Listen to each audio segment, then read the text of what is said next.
A very good afternoon to all of you. I welcome you all to ICF Travel Series Break Free Session number 18. And today's session is by Dhruv Bogra. And the title for today's session is Cycling Adventures on Wild Roads and Trails in the Himalayas and Alaska. And Dhruv was not well, and he still doesn't seem to be well, but we really admire his spirit that still agreed to go ahead with the session. And that's what I think life is all about. The show must go on. Over to you, Dhruv. Okay, hi everyone. How are you guys doing? Fantastic. I hope all good. Great, great. So I'm not that unwell, but just not taking any chances because of the situation going around right now, as you all know. So I'm in a bit Yeah, of a isolation situation. Uh, so that means that everything you have to do on your own. You can't rely on anyone else. So yeah, that tends to tire a man out because women are used to it, men are not. So. Uh, so today's session from my end is all about a book that I wrote during exactly the lockdown that was brought in last year in April. Of course, work was going on, but I felt sometime around April, May, while the lockdown was in strict enforcement, I started, you know, sneaking out on my bicycle on empty roads right from the first week of April. And the only people on the roads used to be the milkman, the cyclists, who were delivering stuff.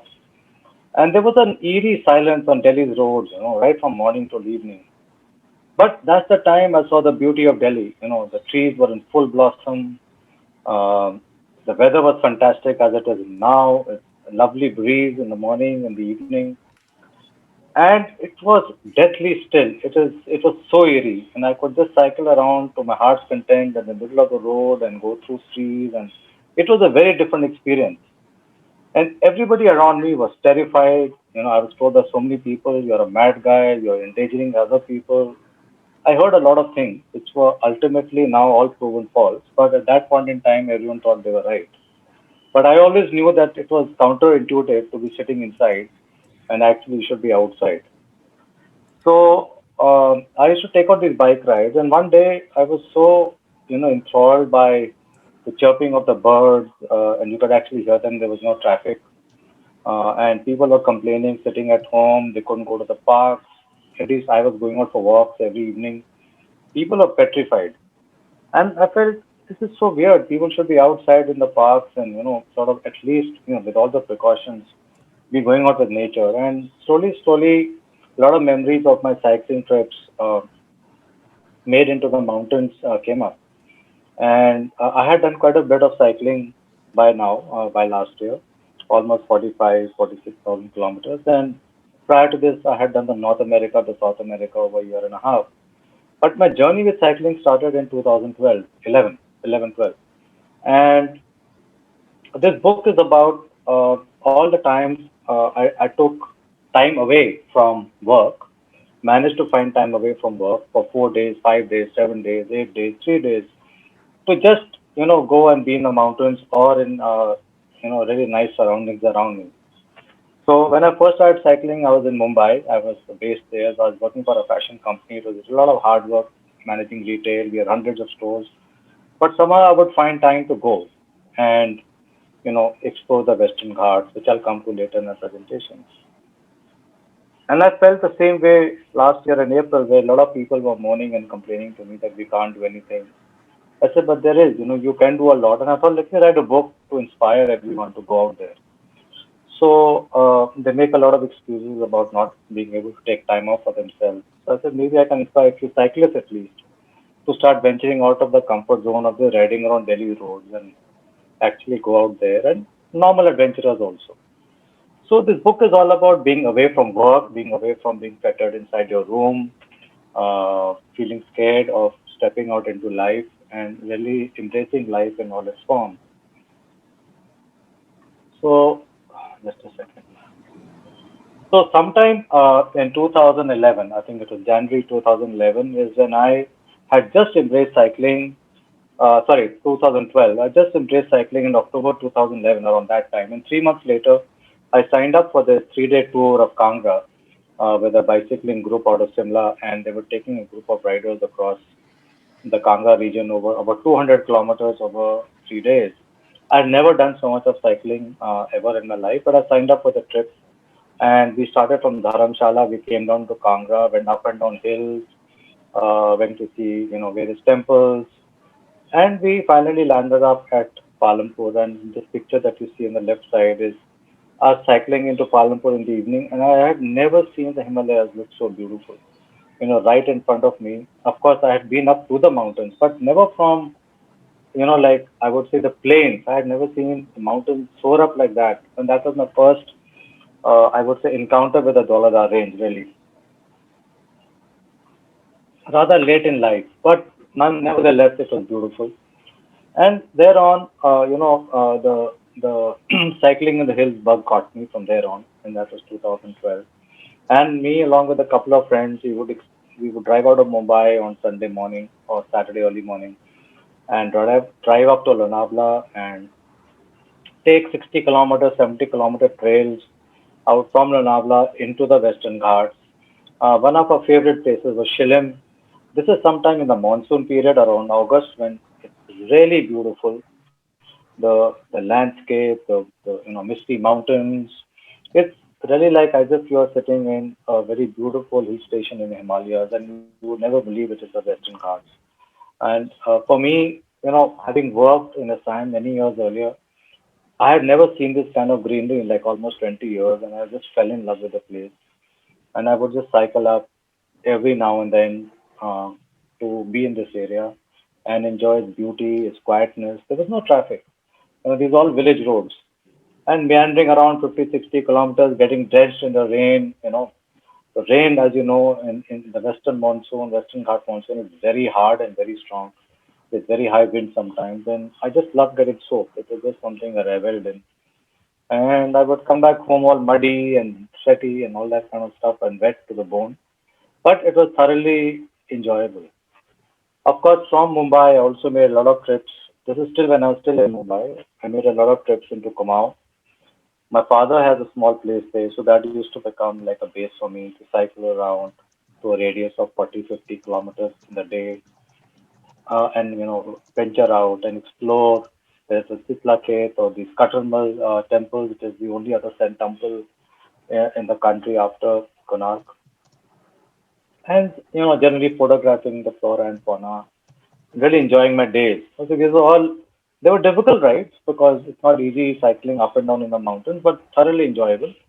And I won't say very adventurous aspect, but yes, at that point in time, because I was new to cycling, it was very adventurous for me. Going up muddy tracks and going into villages and asking for directions and how to get there. Because these are not places which you normally find on the map. The routes are not clearly laid out. You have to ask people and move around, and that's tiring work on a bicycle. But the biggest change that happened in my life was this epic trip way back in 2012, September 2012, when just soon after my tour of Kangra, about 9 months earlier, I decided that I want to do something really bigger. And I enlisted these four other gentlemen. There's a fifth guy who took the picture. And we decided to do the highest motorable road in the world from Manali to go up to Khardungla, the pass. And it was going to be a 550-kilometer ride across some of the harshest terrain in the world. In cycling world, this is rated as the most difficult route, as you can imagine, or amongst the most difficult routes in the world after the back trails of Iceland and Peru and all that. But this is in those days a very tough route. Now the roads are all paved, but in those days, like half the 550 kilometers was all gravel and stone.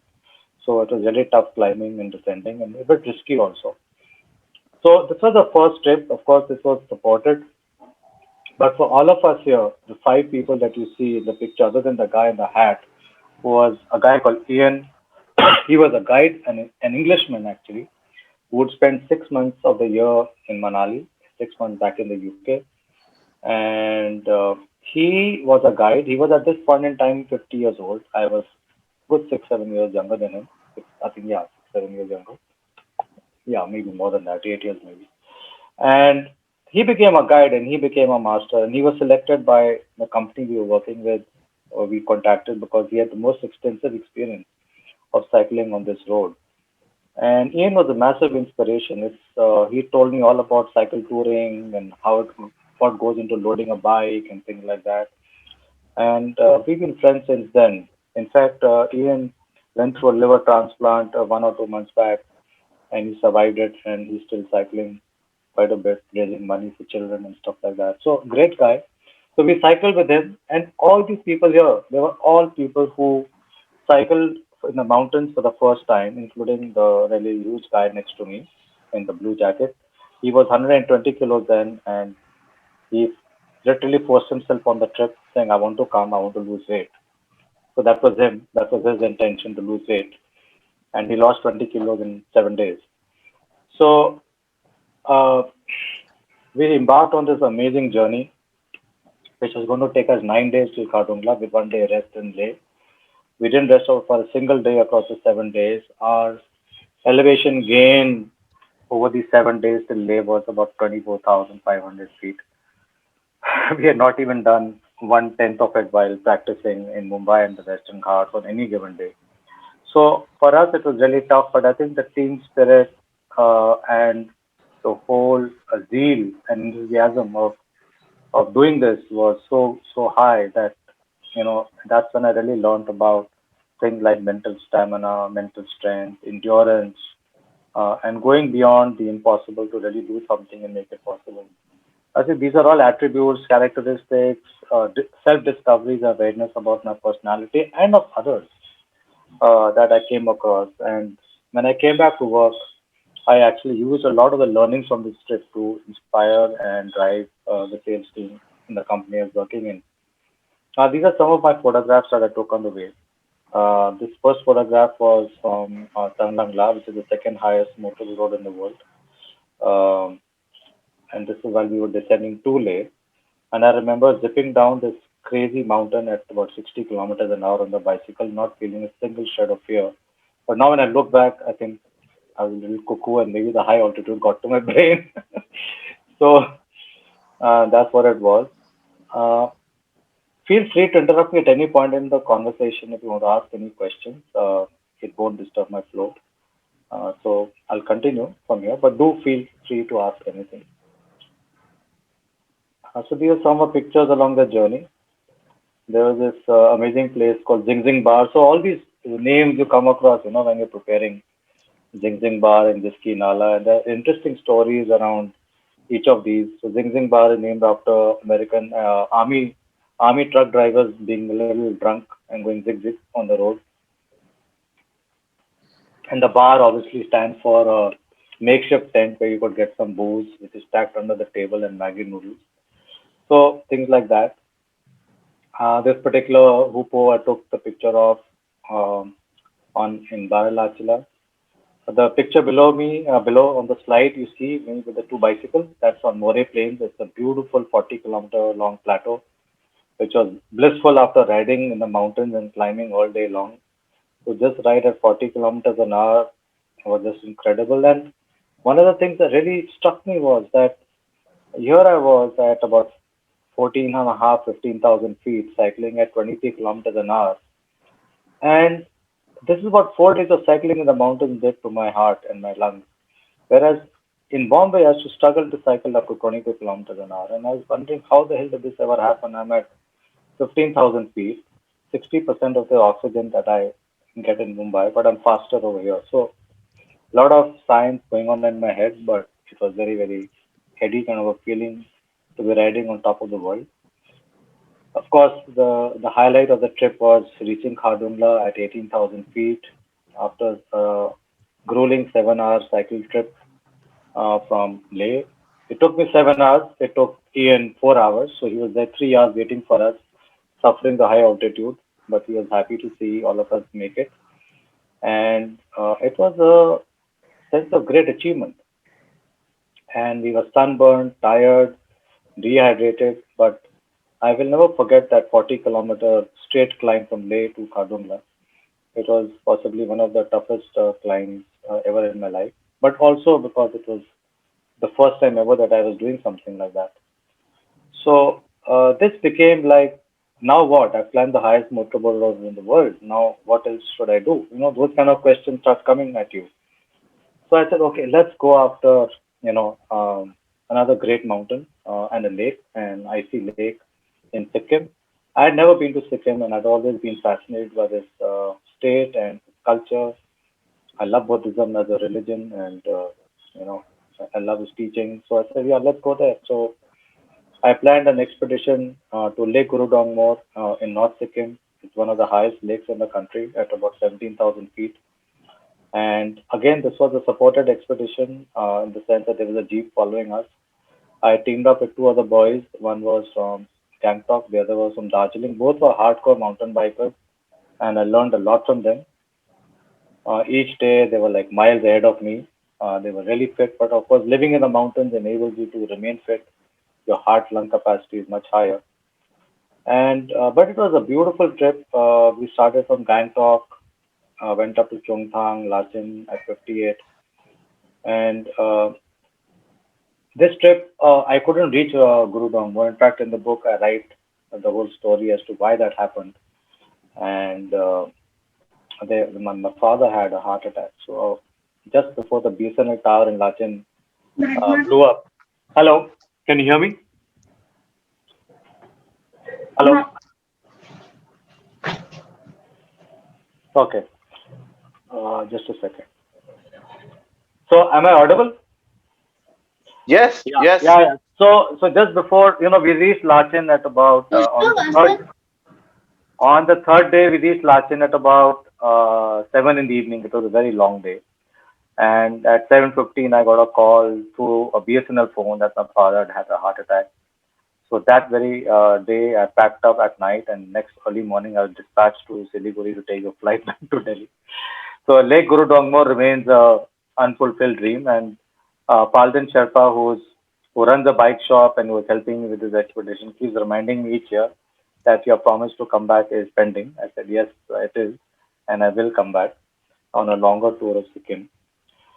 But this was a fascinating journey. And then soon after that, I decided to explore some international places, especially Alaska, because that place always seems to beckon me. And so I went on a high altitude trek. From an altitude point of view, it's not much, but in terms of robustness, from a wilderness perspective, it's like being in the deep in the Himalayas because it's near the Arctic Circle. So this was in the Chugach Mountains near Anchorage and way up in North America, in the north of Alaska, actually. And it was a beautiful trek, self-supported, obviously, except for a guide. In the mountains in America, you don't have porters and someone to carry your backpack for. You have to do everything yourself, including the cooking. They're just there to guide you and help you along in case you fall down or there's some problem. So you're pretty much on your own. It's, and I learned a lot of valuable wilderness skills, survival skills with them. Americans, the way they are, it's a way of life for them actually. How to, pack your tent, how to ward off bears, how to ensure that you take, care of all safety issues. The concept of leave not trace, which is very common in India now. We hear it among the mountaineers, was still not being spoken about as much as it is now. And so those kind of things, how to dig the hole for your potty in the morning. So it's very interesting to learn those techniques and how to cover it and how to be safe about it. So, these things matter in the wild. You can't just go and, you do it out in the open. There's a way of digging a hole and covering it also. So those are all techniques which I use later in my Arctic to Andes journey. So this was backpacking in the Chupak Mountains. It was a life-changing experience and gives you confidence. I think when you're out there in the open in another country, far away from home, far away from people it kind of bends your mind a bit and your attitude and gives you greater confidence to be able to do bigger and bigger things. And that's what the Alaska trip did. On the same trip, I also cycled alone from. I took a trip on a whim and from a place called Seward back to Anchorage, over 200 kilometers. Pretty tough journey because there was hailstorm on the way. There was a lot of icy winds and rain, but thoroughly enjoyable. And I captured that in my book as again. This kind of these adventures of the last few years, fueled my imagination even more and more, and it finally led to my embarking on my Arctic to Andes trip, which lasted over a year and a half, where I cycled 15,000 kilometers, and I came back and I wrote a book about that journey, which I'm not going to touch upon in this presentation. But it was a fascinating journey, and the book is called Grit, Gravel, and Gear. It's still in print and on and off available on Amazon as and when Crossword loads it on time. If you have a problem getting hold of it, please let me know. I'll make sure it's put back and listed again. So it's done reasonably well. I'm not saying it's a bestseller, but people who have read the book have loved it. After I came back from this journey, I embarked on many other what I call micro adventures, 3 day journeys, 4 day journeys. Just get into my car, load my bicycle, and drive 14 hours to say a place like Narkanda and start cycling from there. You know, and then once your base is deep in the mountains at about 9,000, 8,000 feet, the Himalayas at your doorstep. Then you can go and choose your route for 3, 4 days and cycle to your heart's content, have an adventure, trek, hike, bike, whatever you want to do. And it's really beautiful. I mean, after the first 10 hours of driving, the terrain changes dramatically. The mountain formations are very different. The people are different. The air is fresher. You see different types of birds. It's a whole new aura. Till I would say the first 6, 7 hours that we're all used to, especially we live in the north. You'll get to Simla, you may get to Nainital, but life actually in Himachal and Uttarakhand starts after these two cities, really. After the first 9 hours of driving. And at least from a cyclist, from my perspective, that holds true.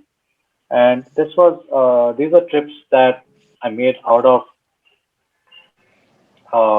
Narkanda many times into different parts. One was to Chanchal Pass. This was a bike packing trip to Chanchal Pass. Bike packing is a very different setup. When you say setup, in terms of the way we load our gear, after my Arctic to Andes trip, obviously, I don't go on supported expeditions anymore. I'm self-supporting. I have the experience. I have the knowledge to look after myself and carry all my gear and have the physical strength to carry it. So basically, while on a tour, you carry about 40 kilos of gear because you're camping, cooking, and because you have to carry more clothes because you're out for months and months. But when you're backpacking for 3, 4 days, you need to just carry 3 days of cycling gear. If I'm going to be staying in homestays, then I do need to carry my tent, but definitely my sleeping bag, some food, some tools, some jackets, and things like that. So, bikepacking is very different. The equipment is a bit more specialized, as you can see from the bags on the bike. You have, for example, on the front of the bike, you have a handlebar bag, which is rolled up, as you can see. That typically carries a sleeping bag and some of your warm jackets. The one at the back carries, food, some extra clothes, toolkits, and things like that. So this was one of the first bikepacking trips that I made. Chanchal Pass is at about 11,000 feet, and along this journey, I started from Narkanda. This is a Pabba river. When I was going down to Roru from a backpacking trail, absolutely stunning and beautiful. And other than that, I undertook many other adventures, such as Himachal. This was a small one, not very difficult per se.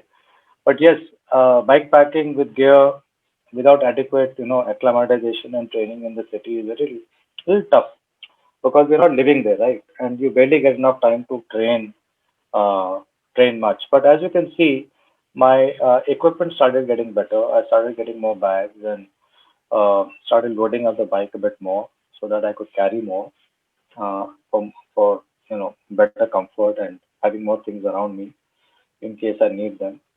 So this was another. I made 2, 3 trips from Simla to Karapathar, stayed in an apple orchard homestay. All lovely experiences. And of course, the last trip that I made, other than the one which I made 2 weeks back, which I will touch upon, which is in the book, which is the Old Hindustan Tibet Route to Chitkul.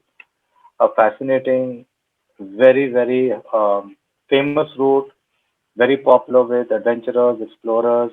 Uh, Typically, you'll find a lot of Royal Enfield motorcyclists embarking on this expedition, but hardly any cyclists have done this route. Maybe one or two people have done it. One of them is a friend of mine who did it in winter, actually, 2 years ago, 6 years ago. But other than that, barely anybody else has done it. And this was again a bike packing trip. I switched to my other cycle, which I'd taken to the Arctic to the Andes trip, the Surly. That's got a back rack, so I was carrying a lot more gear, as you can see. And I intended to stay in homestays or small lodgings on the way, which are generally not clean. You pay 300-400 rupees for them, 500 rupees a night. It's musty. Usually, small town people were shuttling up and down, drivers and other folks. They sleep there, so you don't get like quality accommodation on the highway. You may get it in a tourist point, but you don't get it along the highway. So and camping is a bit tricky because you don't know whether it's safe or not, and you have to carry a lot more like cooking utensils, and you have to carry a lot of water to cook also. So that overall adds to the speed and the time that you have. So if you're longer time away from work on leave, for example, you have 10 days, you can do all that. But when you just get 3 days and you know you got to get back by the fifth day, you need to travel lighter and faster and cover a lot more and still be able to see what you want to see and explore what you want to. So it's a fine balance between, uh, what kind of bikepacking expedition do you want to really have.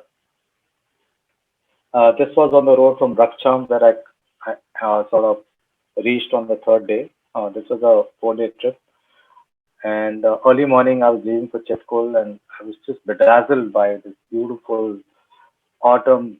And this was in the actually it was not really autumn; it was early winter. It was November already, but the autumn colors were still in blazing glory, and the mountains were beautiful. The sunlight was sharp. It was extremely cold, and on the way to Chetkul, the scenery was just exotically beautiful. It was just out of a picture book.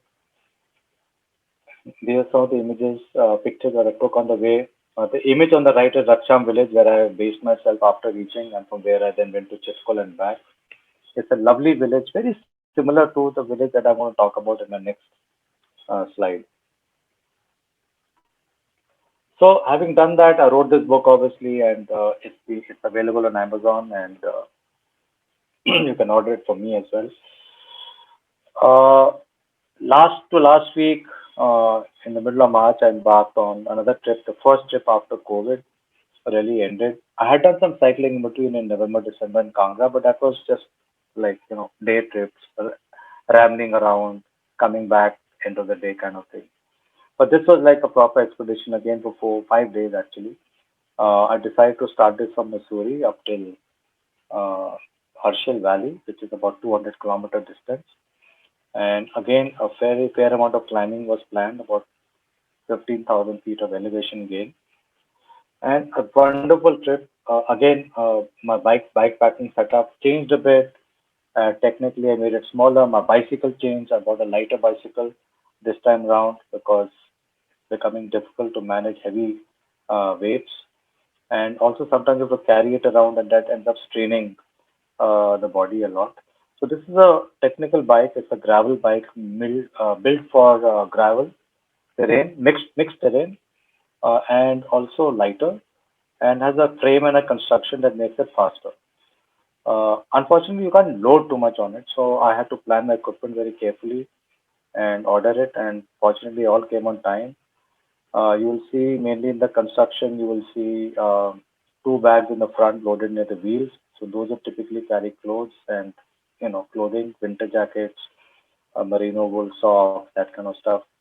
The middle, which is the frame, okay. The frame is this part is basically where you carry the tools and your food, your pump, and here is where you get another jacket and your coffee mugs and coffee. I keep my coffee and paraphernalia here. This has got the sleeping bag, liners, stuff like that. So fairly technical. This is my water filter bottle, and the rest of the water is sitting on over here, 2 liters of water.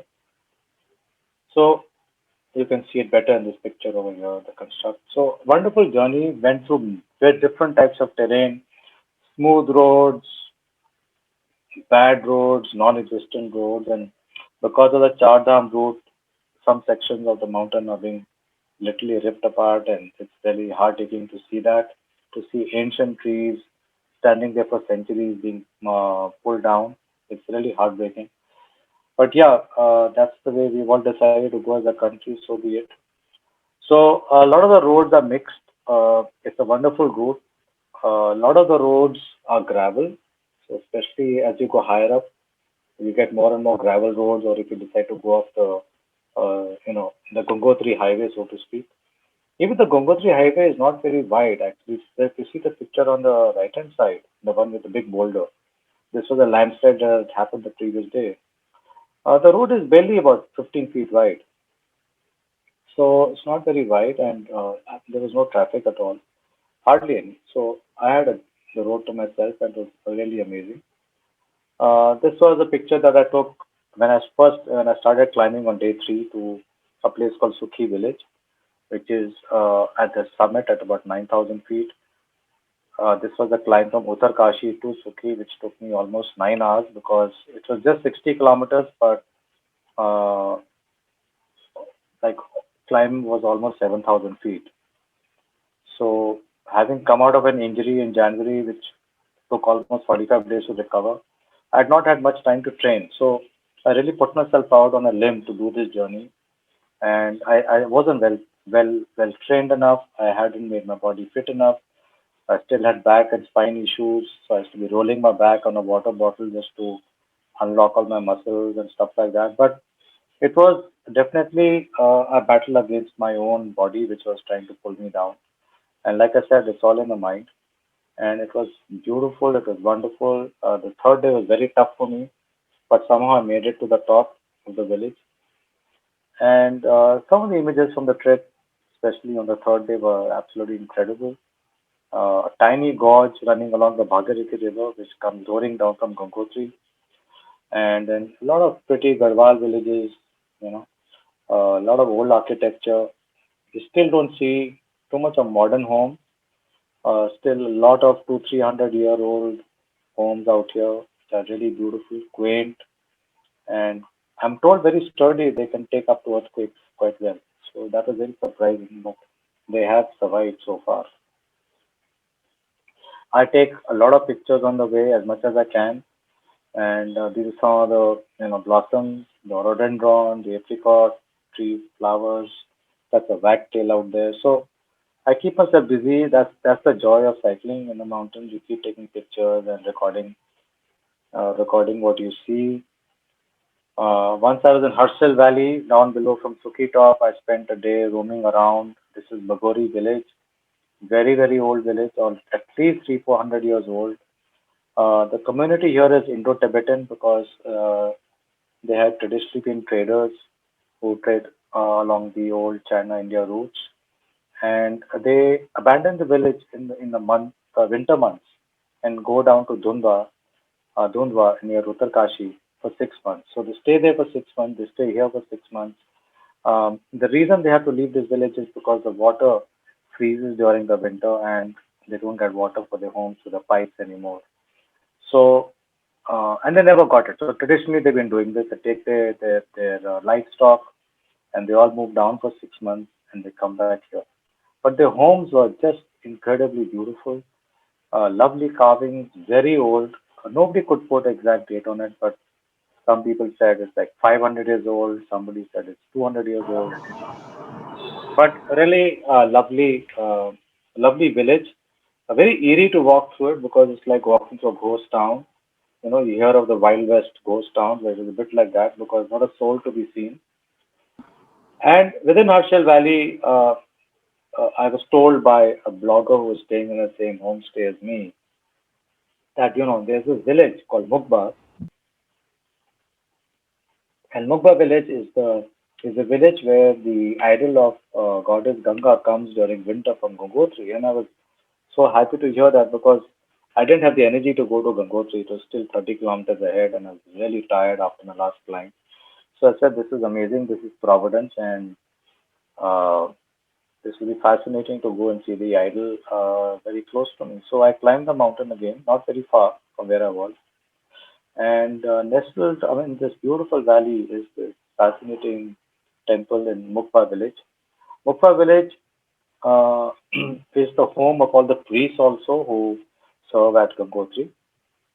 And the idol is carried in a palanquin in the month of November, I think after Diwali, to this village and kept here. The goddess Ganga's idol rests here, so to speak, till May, and then in May it's taken to Gangotri when the ice melts over there, and then of course the Chardham Yatra start. So it was wonderful to go there and have a lovely experience. Hardly anyone goes there at this time of the year. The village again over here, Mugba village, is like Barogi. It's abandoned. All the people take their livestock and go down to Uttarkashi for the winter, and then they come up again in the summer. So the only people who stay back are some of the priests who look after the temple and the idol over here. And it was a really beautiful, surreal, spiritual experience to be here. And the priest was very happy to see someone on a bicycle, so he made me a lovely cup of tea from the kitchen temple, which I'll never forget. It was just fantastic tea, and that was really wonderful. And this was the view of the whole valley when I was descending. As you can see, the temple is on the right hand side of the frame on top. I was descending from the temple to down to the valley because I wanted to go to a place called Dharali on the way to Gangotri. So I had to descend down this little path with my bicycle down to the village. You see that bridge over there, suspension bridge. I had to cross that and go to the other side. And I took this picture from there of the whole Harshil Valley. It's just beautiful and really lovely. This is from the bridge going into Harshil village. This is the Bhagirathi river. So that was my adventure, uh, cycling around different parts of Himachal and Uttarakhand over the last few years. And some of those adventures are captured in the book Away.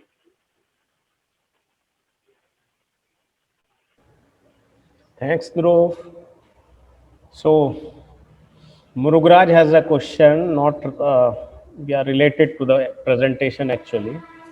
Which software did you use to prepare the slides? Like, I use Microsoft PowerPoint, and Microsoft PowerPoint in Windows 10 has something called Design Ideas. So if you click on that, it comes on the right hand side of your top window. You will get design ideas, and it will design your slide for you, and you can choose from many options that are there. So you don't need to do anything much. You just need to have the latest Microsoft Windows 10 software, and it does everything else. You can choose as many options as you want. Plus, I also found a few backgrounds, like for example, Muruga, I took pictures of gravel from the road itself and used that as a background. Did some color photoshopping on it and modification and stuff like that. So you take a picture of a surface you like and then use it as a background in your presentation. So there's a bit of mix and match. Yeah, yeah. Now, basically, even though it is possible with PowerPoint, it is time consuming to come out with our own patterns. So that's why I was a bit curious because these presentations certainly enhance this your Hmm. session.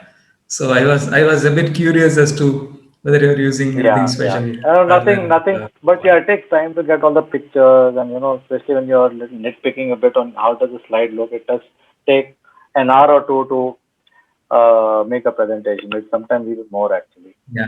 And we guys, because we're in the corporate world, no, so we are always doing this stupid shit all the time, trying to impress our bosses with fancy looking presentations. They call it deck presentations. They call it decks, Yeah, right? decks, yeah, decks. So, oh God, it's too much. But yes, it becomes second nature. But you don't seem to hate this Huh? part. But you don't No, seem no, to I hate this love the part. cycling presentation part. I don't like the corporate presentation part. It chews my brain up totally. That takes me a long time sometimes. Too much of what you really love doing. It comes. You enjoy doing the creative part also. So talking about that, even in your first presentation and even in this, might be a repeat question. So how do you take the time off? How does it not interrupt your work? Because it's not a one day trip or a weekend trip that we go outside and then resume work on a Monday. So how do you keep up with your regular work? See, taking time off, no matter what you do, is very important. I mean, I don't take those many breaks actually. So a lot of people think I'm always on holiday. Actually, I'm not. Out of 365 days, trust me, Murugan, this trip of 5, 6 days, 7 days, max, okay, including the driving up and down from Delhi, was Okay. the first major holiday I took after March 2019. But what I managed to do is like maybe I'll take a day off on maybe Friday, right? Drive up, cycle for 2 days, or maybe a day and a half, and then drive back. It's hard on me. But the thing is, Okay. in 2 days, I can cover 90, 100 kilometers, get to see a Mm. small part of our country, the Himalayas, Mm. just Narkanda to Roru is 55 kilometers, Roru Chanchal Pass is 30, 40 kilometers, and the trip is done. But what you get from the trip is something that, you will not get in a car over 5 days also. The Mm. Mm. richness, the photographs, the experience. Because you go slowly, you enjoy it much more also. That's So, true. That's true. it seems like a long time to most people, but actually, I don't take those many breaks. Okay. But Okay. I keep taking them. I mean, 3, 4 times a year, I do take 3 day breaks, 4 day breaks. It doesn't interfere with work because usually we are not indispensable. Mm, no, that's true. Absolutely And the true. more you think you're indispensable, the more you think what will the company do without me? So nobody takes a break only. Yeah. So that is false because the week I came back, the 1 week that I was away, uh, we had a highest ever sale in a week of the year in that week. So they all said, please stay away. You confuse us a lot.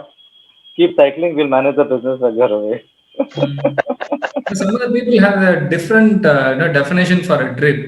They wanted to go on a 3 day trip, cover 50 places, 70, as if they are, ticking their checklist. Yeah, yeah. I visited these So yeah, places. I think you need to be. I think one has to enjoy a holiday. Yeah. Go a bit slowly and put in the time to one place and explore it thoroughly, rather trying to have that bucket list attitude. That doesn't work because then you come back more tired and you really don't see the place. I think it's important to just immerse yourself in one place and stay there. Sometimes I wish maybe I should have just driven to Harshal Valley itself and explored the valley for 5 days. But then the drive itself was almost 14 hours.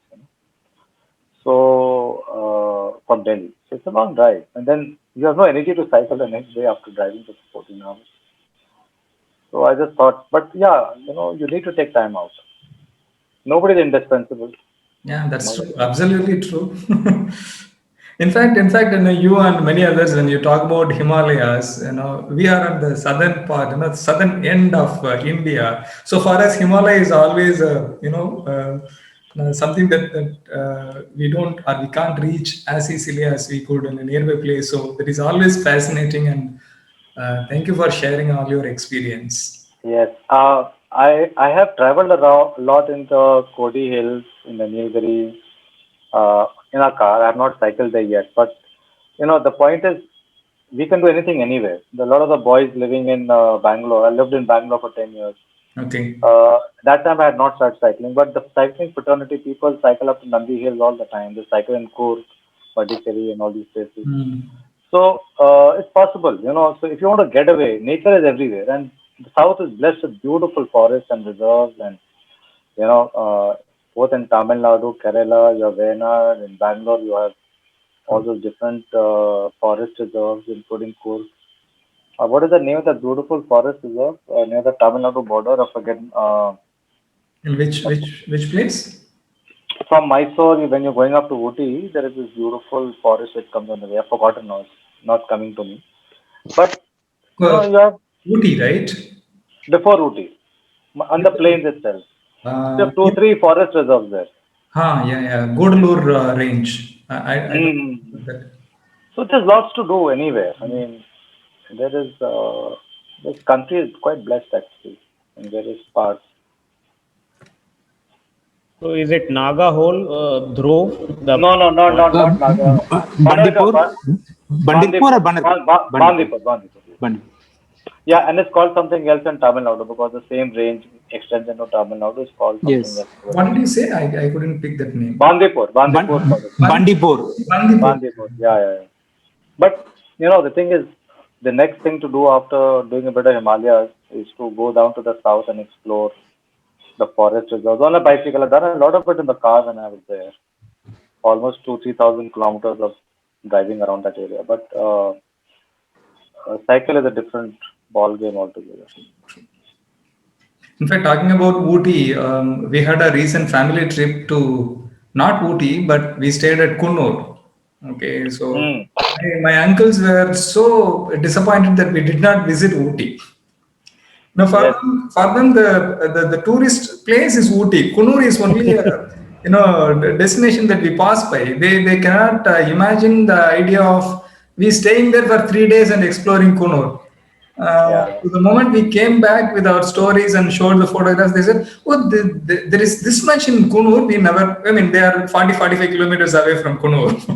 Yeah, yeah, yeah, yeah, yeah. True, true. In fact, I used to drive from Bangalore, I used to bypass Ooty and go to Kannur. Hmm. And there is this Nimrana property there, which is quite haunted. I've stayed there twice. Okay. Oh my God, it's super haunted. But They still, are not into production now. huh? They are not into production now, right? The coffee estate you are talking about. No, no, there's a Nimrana property there called Walton State or something. Okay, okay. So it's, in spite of knowing it's haunted, after the first experience, I went back the second time to challenge myself.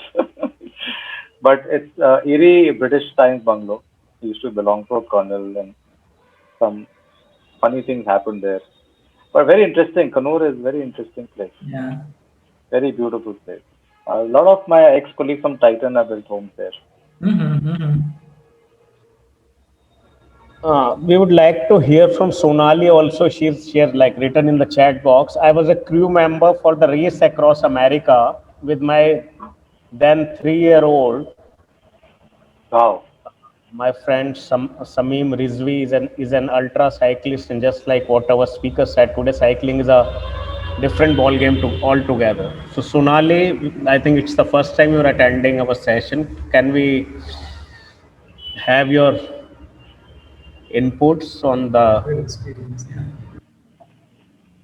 Hi, Hi. Hi. good to see you all. It was absolutely fascinating to know about the speaker's journey today. It just brought back memories that how tough it is to bike and what kind of focus one needs. Because I've seen my old friend, go across America from the west to the east coast in under 10 days and just cycling nonstop. I was just getting tired looking at him, but I was driving. So we would change, and I had my 3-year-old in the back. So, hats off to anybody who bikes. I just can't even bike till the bazaar and I get tired. It requires a lot of muscle power and focus. And of course, the Himalayas themselves are a force to reckon. So, yeah, it's amazing. What an amazing journey. Very inspiring, I must say. So Thank you, thank you Sonali. so much. Race across America is super, super, super tough. It's unbelievably tough. So congratulations to your friend who's done it because it's Yeah. one of the toughest races in the world. And it's a race. It's not even a trip. So Yeah. it's a time race. So yes, very tough. Yeah, but you learn so much from travels like this. Cycling, you get to meet people, you understand the terrain, and it's not like life doesn't pass you like this. You savor the moments, you absorb, and that's what we should do. We should do that more often. So So thank you so much for sharing your journey with us. This was like amazing. thank you. Thanks, Sonali. And I'm like tempted to ask Jyotirmoy when is he planning to accompany his author? Like he is the editor of his first book. So does that thought or Uh, temptation to accompany him come to your mind? no, no, no. I am still to buy that bicycle that I had said I'll buy many years back. So my bicycle story is I had I had a nice bicycle long back. It got stolen. But anyway, so now I was trying to look at the B Twin website, the Decathlon website to buy a bicycle.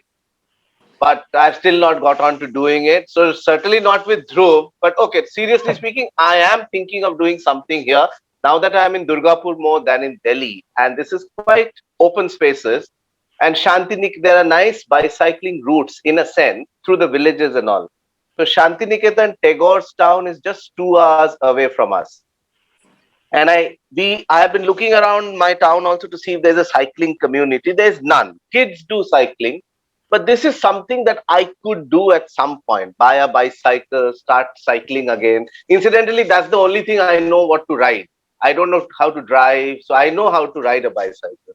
So Very maybe good. I'll do So that. you need to have a bicycle. So get one to go and get the groceries and stuff like that. You start like that only. No, I have couple of bicycles in the garage. You know, Then use so them. the service use that in the morning. But I've been thinking of getting that snazzy bicycle. So now I have seen your bicycle. Yeah, So yeah, yeah.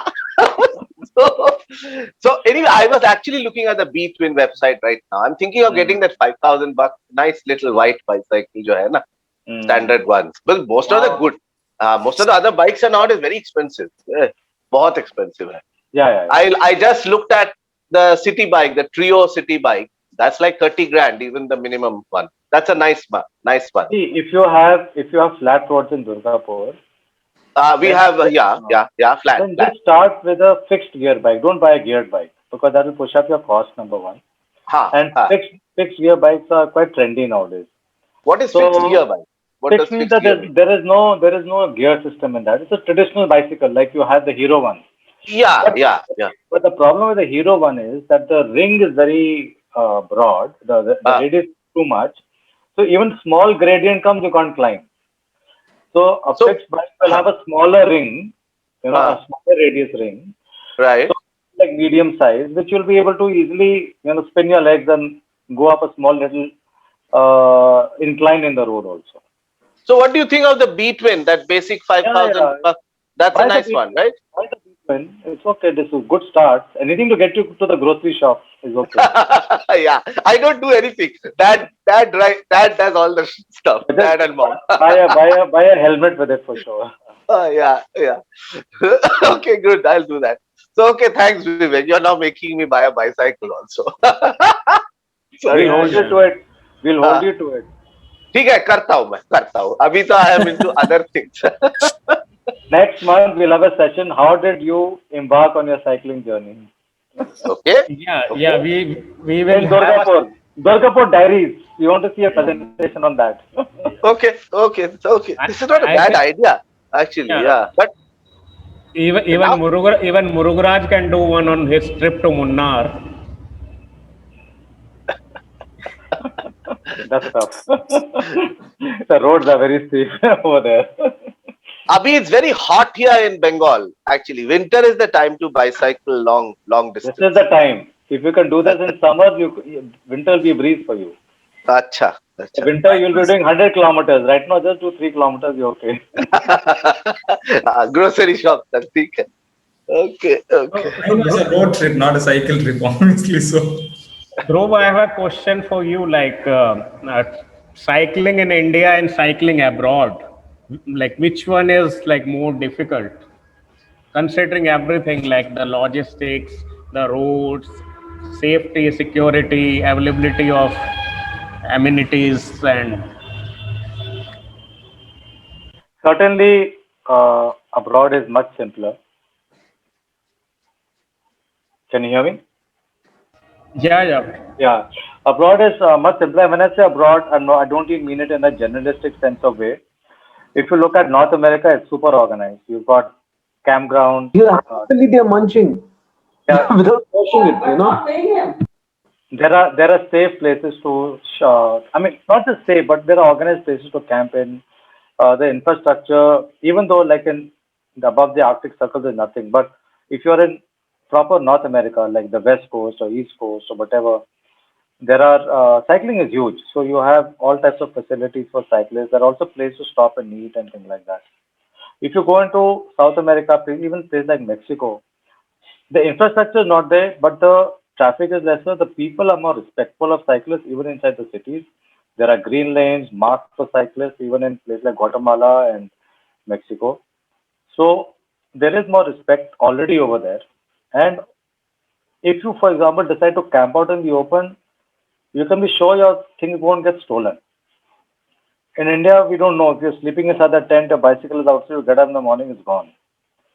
So there is the higher crime rate problem, and inquisitiveness is very high in India. So if I camp in a meadow in Uttarakhand, there'll be some 40 kids standing around my tent, okay, within 10 minutes.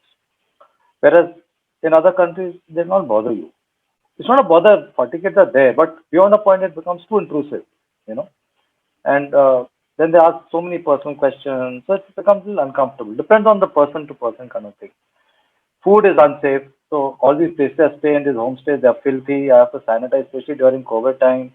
I have to sanitize the tap, sanitize the very door handle, go to the market, get a sanitizer spray to spray the mattress. I mean, they don't care. It's just like really too dirty. The water is unsafe. So you have to carry water filter, you have to buy bottled water or have a water filter with you. So the risks of traveling in India are very high, actually.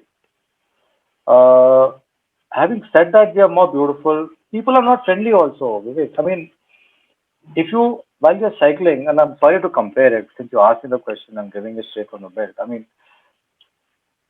if you're cycling in Kumaon or say Himachal also, and you wave to a villager, he will just look at you with a deadpan expression and will not even smile at you. Okay? There is no innocence. I don't know why. People are generally unhappy all the time. They look unhappy. But if you're in Mexico, you're in Peru, you wave at someone, they'll be like waving back at you, and the people will honk for you. Um, you know, I'm cycling on the road in say Uttarkashi. There's a guy with a HR number plate honking away, crazily, get out of my way. And this will never happen in another country. They'll in fact stop you and say, "Do you need any water or food?" In all these years of cycling in India, not once has anyone stopped and offered me food or water. Ever. Ever. Okay? Yeah, Dhruv, I think you need to go through the road that passes outside my home. Sir, you were kind enough to invite me, but and I will do that. But people don't ask. No, They don't no. ask. Things will change slowly now that we have started organizing these travel sessions, and particularly the focus this month and next month will be on cycling. And I just want to tell the bio of our next speaker, Dr. Amit Samarth. So he is the only Asian who has completed the Red Bull Trans-Siberian Extreme, which is Wow, a 91-kilometer cycle race, and he's the only Asian among the 7 people in the world who have completed this race. wow, very good. So, Yeah, so, yeah. so Sonali, please be there for that session next week. And he's the first Indian rookie to finish the Across America race, which is like 5,000 kilometers in 11 days and 21 hours. Then Hmm. he has done the Indian Golden Quadrilateral, 6,000 kilometers, 13 days, 9 hours 50 minutes. Ironman, Yeah. he has done Ironman in 11 hours 45 minutes. Winner of Deccan Cliffhanger, which is 643 kilometer Pune to Goa in 2017, and winner of Power Duathlon Hyderabad 2016. He is director of Endurance Sports Academy, and he is a race director of Tiger Marathon, Tiger Cyclothon, Tigerman Triathlon, and founder of Indian Paddles Cycle to Build Nation. That's the name of the organization. Yeah, he's very famous, Dr. Amit Sharma. Very So famous. Murugraj was talking about not finding time. Hmm. Maybe he can take some tips from Dr. Amit Samar, because he seems to be racing against time always. Like it's always like uh, whatever the number of kilometers you need to cover it in the minimum number of Hmm. time available. So people who are short of time, I think they need to go for the kind of cycling that Dr. Amit Samarth is into. And No, Murugaraj, I think, he's extraordinary, actually. Yeah, Murugura Make seems sure. to have left, but maybe he will watch the recording. And Devanand Paul was asking, like, is it easy to transport your cycle by air?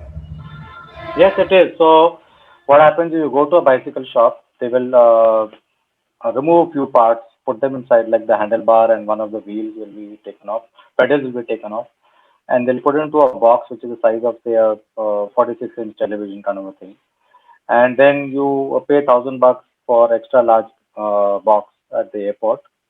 And then when you arrive at the city in which you want to cycle, just go to another bicycle shop. Either learn to fix it back yourself or take it on the bicycle shop. They'll put the saddle post and the pedals back for you and you're good to go. It's very easy. So, Mr. Devanand Paul, actually, all this is covered in his first book, Grit, Gravel, and Gear. And then the cycle transportation part, I think there is an entire chapter on that. You will have to unmute yourself. You are muted. Yeah, right now I'm reading his book Away. I think I'm in the fourth chapter. So it's a very interesting book. It's a very good start because the way he started cycling, going to the Enfield showroom, I had to wait for 8 months. So the next door, immediately he made a decision, instant decision in an hour's time, and he was going with a cycle. So that's how it started. So that was a real amazing one. And his journey to Leh also, because these parts I've also traveled and I've also seen some people cycling and I've talked to them.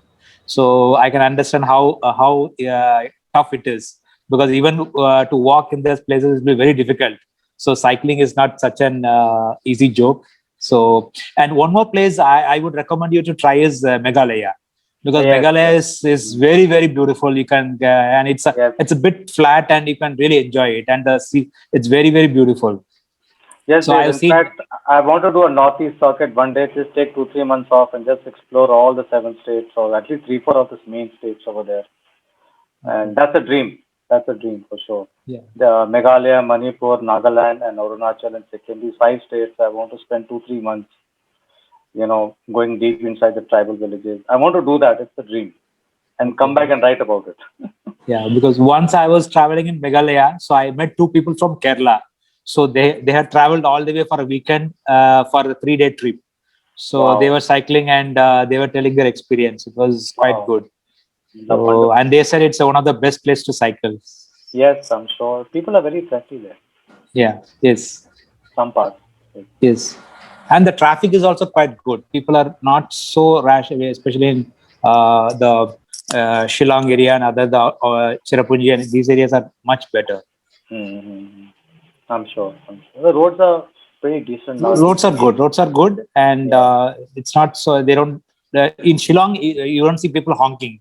That's a discipline which people maintain, which I was Yes, really yes, yes. surprising for me. So it's a very different place. And the north is too aggressive anyway. I mean, Yes, I lived 10 years in the south. It was a bliss compared to the north. yes. Just too noisy.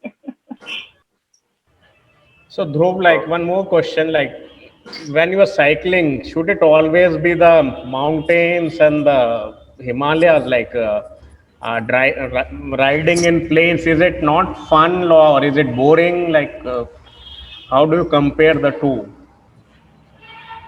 both are great. I've cycled the plains, I've cycled the mountains, I've cycled along the coast, around the American coast for say 2.5, 3,000 kilometers. Both are fun. It just, it also happens to be the geographical place you are based in. So because of the fact that I'm in Delhi and I say I have 5 days off, right? And 5 days, you know, I can choose to fly to Goa, but that's an expensive proposition. I can choose to fly to Coimbatore, or I can choose to fly to, Chennai and then go on a Pondicherry trip. All those are possibilities, but it's a logistical complication. It's easier to just go up to the mountains because they're closer. Now, if you look at around Delhi, for example, you want to go to Jaipur. Of course, possible. A lot of cyclists on Republic Day, especially August 15th, a lot of these cycling groups, they make their gangs and they cycle to Jaipur. It's like endurance, 300 kilometers, one shot, they do it. Uh, it's traffic. There's nothing much to see, just fields, you know. Yeah, when you reach Jaipur, maybe there are some palaces or monuments you want to check out, but that's it. But along the way, there's nothing. There is no natural beauty as such. And with these big highways, the trees are gone. There's no tree cover. So, it's like no fun. There's nothing to see. So I'm someone when I'm cycling, I'm looking for natural beauty. I'm looking for peace, for quiet, for pristine nature. I don't get that in the plains, right? And that is why I don't cycle there. But definitely places like, for example, Goa, the Wayanad forest in Kerala or in Tamil Nadu is also beautiful. Uh, Karnataka has got beautiful scenery, incredible. Except for the main highways which are there, the other the smaller highways you can take, and it's still very natural, old way of life is there. You can cycle in the heart of India, in Madhya Pradesh, where there is still a lot of natural beauty. But around Delhi, it's all dry and dusty and sugarcane fields, and I mean, there's nothing much to it. I thought of cycling across the Upper Ganga Canal Road. It's beautiful. You must have driven on it, but it is so dangerous. I mean, short way to suicide is to go on the road on a bicycle.